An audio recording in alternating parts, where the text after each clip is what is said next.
দেখেন ভাই, ফেসবুক মামা কিন্তু আগের যে ক্রাইটেরিয়া ছিল এই ক্রাইটেরিয়াগুলি পরিবর্তন করে ফেলাইছে। এখন নতুন ক্রাইটেরিয়া নিয়ে আসছে।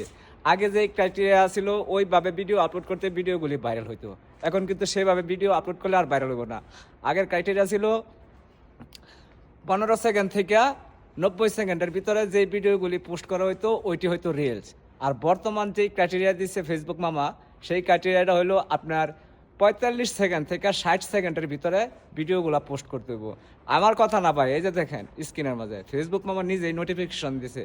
এইভাবে যদি আপনারা ভিডিও আপলোড করতে পারেন, ইনশাল্লাহ আপনাদের ভিডিও ভাইরাল হইব। আমি দোয়া করি আপনারা সাফল্য পান। আমি একা একা ভাই টাকা পয়সা ইনকাম করলে হইব না, আপনারাও টাকা পয়সা ইনকাম করেন ফেসবুক থেকে। আমার ভালোবাসা এখনও যারা পান নাই, আপনারা শুধুমাত্র আমার ভিডিও নিচে একটা কমেন্ট রেখা দেন। লাইক করতে হইব না, শেয়ারও করতে হইব না, শুধু একটা কমেন্ট রেখা দেন।